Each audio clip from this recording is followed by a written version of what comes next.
ಸಾಧನೆಯ ಮಾರ್ಗದಲ್ಲಿ ಇರುವಂಥ ವ್ಯಕ್ತಿ ಯಾವ ರೀತಿಯಾಗಿ ಚಿಂತನೆಯನ್ನು ಮಾಡಬೇಕು ಅಂತಂದರೆ, ಗುರುರಾಜರನ್ನ ರುಜುಗಳು ಅಂತ ಹೇಳಿ ಉಪಾಸನೆಯನ್ನು ಮಾಡಿದರೆ ಅವನು ವಿಶೇಷವಾದ ಶ್ರೇಯಸ್ಸನ್ನು ಹೊಂದಬಹುದು ಅನ್ನುವಂತಹ ಆಶಯವನ್ನು ಗುರುರಾಜರು ವ್ಯಕ್ತಪಡಿಸ್ತಾ ಇದ್ದಾರೆ.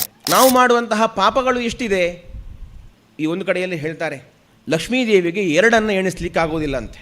ಒಂದು ಭಗವಂತನ ಅನಂತ ಗುಣಗಳು, ಆ ಗುಣಗಳನ್ನು ಎಣಿಸಿದಷ್ಟು ಮುಗಿಯುವುದಿಲ್ಲ. ಆಗ ಆ ಗುಣಗಳನ್ನು ಎಣಿಸ್ಲಿಕ್ಕಾಗೋದಿಲ್ಲ ಅಂತ ಲಕ್ಷ್ಮೀದೇವಿಗೆ. ಇನ್ನೊಂದು ಅಂಶ ಏನು ಅಂತ ಕೇಳಿದರೆ, ಈ ಜೀವರಾಶಿಗಳು ಮಾಡುವಂತಹ ಪಾಪಗಳನ್ನು ಎಣಿಸ್ಲಿಕ್ಕಾಗೋದಿಲ್ಲ ಅಂತೆ. ಅಷ್ಟು ಪಾಪಗಳನ್ನು ಎಲ್ಲ ಜೀವರಾಶಿಗಳು ಮಾಡ್ತಾ ಇರ್ತಾರೆ. ಅಷ್ಟು ನಾವು ಇಲ್ಲ ಪಾಪಕರ್ಮವನ್ನು ಮಾಡುವವರು ನಾವೆಲ್ಲ ನಿರಂತರವಾಗಿ ನಾವೆಲ್ಲ ಕೆಟ್ಟ ಕೆಲಸವನ್ನು ಮಾಡುವವರು ಗಳಿಸಿಕೊಂಡಂತಹ ಅಲ್ಪ ಸ್ವಲ್ಪ ಪುಣ್ಯವನ್ನು ನಾವು ಇಂತಹ ವ್ಯರ್ಥ ಚಿಂತನೆಯಿಂದ ಕಳೆದುಕೊಳ್ಳಬಾರದು. ಇದನ್ನೇ ವಿಜಯದಾಸರು ಹೇಳಿದ್ದು. ಮುನಿ ವಾದಿರಾಜರನ್ನು ಸಾಮಾನ್ಯರೆಂತಂದರೆ ಘನವಾಗಿ ಶಿಕ್ಷಿಪ ಇನತನೋದ್ಭವ. ರಾಜರು ಆಖ್ಯಾನದಲ್ಲಿ ಏನು ಹೇಳಿದ್ದಾರೆ, ಯೋಮಾಂ ಗ್ರಹಂ ವಿಜಾನಾತಿ ತಸ್ಯ ಪುಣ್ಯಂ ಹರಾಮ್ಯಹಂ ಅಂತ ರಾಜರು ಏನು ಆಖ್ಯಾನದಲ್ಲಿ ಹೇಳಿದ್ದಾರೋ ಇದೇ ಈ ಆಶಯವನ್ನು ವಿಜಯದಾಸರು ಕೂಡ ಹೇಳ್ತಾ ಇದ್ದಾರೆ. ಘನವಾಗಿ ಶಿಕ್ಷಿಪ.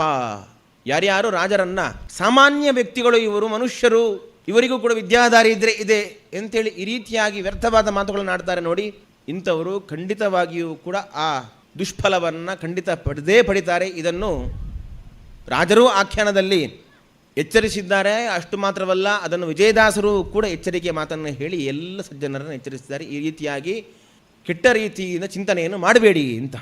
ಅಷ್ಟು ಮಾತ್ರವಲ್ಲ, ಗುರುರಾಜರಿಗೆ ಸಾತ್ವಿಕರ ಮೇಲೆ ಎಷ್ಟು ಕಾರುಣ್ಯ ನೋಡಿ. ಈ ಎಲ್ಲ ಸಜ್ಜನರ ಮೇಲಿನ ಕಾರುಣ್ಯದಿಂದಲೇ ಈ ಆಖ್ಯಾನದ ಕೃತಿಯನ್ನು ಉಪದೇಶ ಮಾಡಿದ್ದು. ಎಲ್ಲರೂ ಸರಿಯಾದ ಮಾರ್ಗದಲ್ಲಿ ಇರಬೇಕು, ಸರಿಯಾದ ರೀತಿಯ ಅನುಸಂಧಾನವನ್ನೇ ಮಾಡಬೇಕು, ಯಥಾರ್ಥ ಚಿಂತನೆಯನ್ನು ಮಾಡಬೇಕು ಅನ್ನೋ ದೃಷ್ಟಿಯಿಂದಲೇ ಈ ಸ್ವಾಪ್ನ ಕೃತಿಯ ಉಪದೇಶ. ಜೊತೆಯಲ್ಲಿ ರಾಜರು ತಮ್ಮ ಕಾರುಣ್ಯವನ್ನು ತೋರಿಸಿಕೊಡ್ತಾ ಇದ್ದಾರೆ. ಈ ಲೋಕದಲ್ಲಿ ಒಂದಷ್ಟು ಜನ ಸಜ್ಜನರು ಕೆಟ್ಟ ಕೆಲಸವನ್ನು ಮಾಡ್ತಾರೆ. ಗುರುದ್ರೋಹವನ್ನು, ಹರಿದ್ರೋಹವನ್ನು, ಸುರದ್ರೋಹವನ್ನು ಒಂದು ವೇಳೆ ಮಾಡಿಕೊಂಡ್ರೆ ಅದಕ್ಕೆ ಪರಿಹಾರ ಏನು ಮಾಡ್ಬೋದು? ಹಾಗಾದರೆ ಸಜ್ಜನರ ಮೇಲಿನ ಕಾರುಣ್ಯದಿಂದ ಗುರುರಾಜರು ಅದಕ್ಕೋಸ್ಕರ ತಪಸ್ಸನ್ನು ಮಾಡ್ತಾ ಇದ್ದಾರಂತೆ. ಎಲ್ಲಿ ತಪಸ್ಸು ಮಾಡ್ತಾ ಇದ್ದಾರೆ? ಹರಿದ್ರೋಹ, ಗುರುದ್ರೋಹ, ಸುರದ್ರೋಹ ಹರೇ ಪರೇ ಗಿರಿಗಹ್ವನ ಕಾಸಾರೆ ತಪಕ್ಕುರ್ಯಾಂ ಹರೇ ರೀತಿ ಅಂತ ರಾಜರು ಹೇಳ್ತಾರೆ. ಪರ್ವತಗಳ ಮಧ್ಯದಲ್ಲಿರುವಂತಹ ಗುಹೆಗಳಲ್ಲಿ ಇದ್ದುಕೊಂಡು ತಪಸ್ಸನ್ನು ಆಚರಿಸ್ತಾ ಇದ್ದಾರಂತೆ ಗುರುರಾಜರು. ಯಾಕಾಗಿ ತಪಸ್ಸು ಮಾಡ್ತಾ ಇದ್ದಾರೆ? ಅವರಿಗೆ ಹರಿದ್ರೋಹ ಉಂಟಾ, ಅವರಿಗೆ ಗುರುದ್ರೋಹ ಉಂಟಾ, ಅವರಿಗೆ ಸುರದ್ರೋಹ ಉಂಟಾ? ಈ ಎಲ್ಲ ದ್ರೋಹಗಳನ್ನು ಪರಿಹರಿಸಿಕೊಳ್ಳಿಕ್ಕೆ ರಾಜರು ತಪಸ್ಸು ಮಾಡ್ತಾ ಇದ್ದಾರಾ? ರಾಜರಿಗೆ ಈ ಯಾವ ದ್ರೋಹದ ಸ್ಪರ್ಶವೂ ಆಗಲಿಕ್ಕೆ ಸಾಧ್ಯ ಇಲ್ಲ. ಮತ್ತ್ಯಾಕೆ ಮಾಡ್ತಾ ಇದ್ದಾರೆ ಅಂತ ಕೇಳಿದರೆ, ಸಜ್ಜನರು ಯಾರಾದರೂ ಇಂತಹ ದ್ರೋಹವನ್ನು ಮಾಡ್ತಾ ಇರ್ತಾರೆ, ಅವರಿಗೆ ಬರುವಂತಹ ಪಾಪಗಳು ಅದು ನಾಶವಾಗಲಿ ಅನ್ನುವ ದೃಷ್ಟಿಯಿಂದ ಗುರುರಾಜರು ಇಂತಹ ಗಿರಿಹರಗಳಲ್ಲಿ ಇದ್ದುಕೊಂಡು ತಪಸ್ಸನ್ನು ಆಚರಿಸ್ತಾ ಇರ್ತಾರಂತೆ. ಸರಿ, ಹಾಗಾದರೆ ಇದಕ್ಕೇನಾದರೂ ಕುರುಹು ಉಂಟಾ?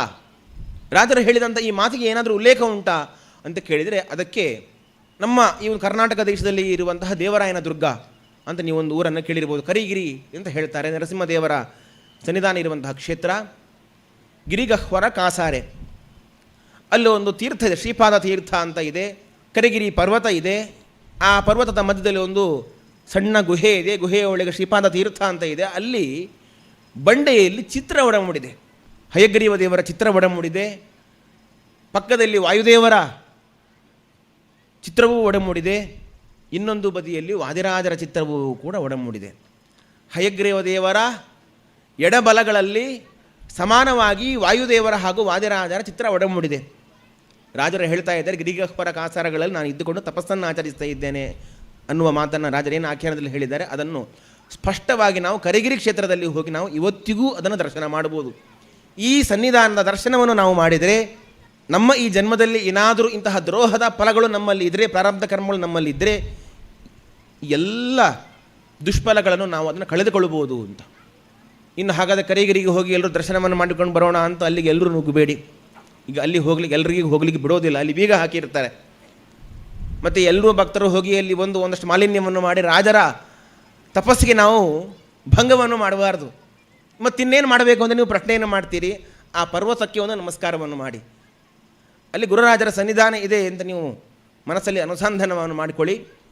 ನಿಮ್ಮ ಎಲ್ಲ ಪಾಪಗಳನ್ನು ಕೂಡ ಗುರುರಾಜ ಪರಿಹಾರವನ್ನು ಮಾಡ್ತಾರೆ. ಈ ಮತ್ತೆ ಒಂದು ಪ್ರಶ್ನೆಯನ್ನು ಮಾಡ್ಬೋದು. ಇಲ್ಲಿ ಆ ಗುಹೆಯ ಒಳಗೆ ಚಿತ್ರ ಒಡಮೂಡಿದೆ ಅಂತ ಹೇಳಿದ್ರಿ.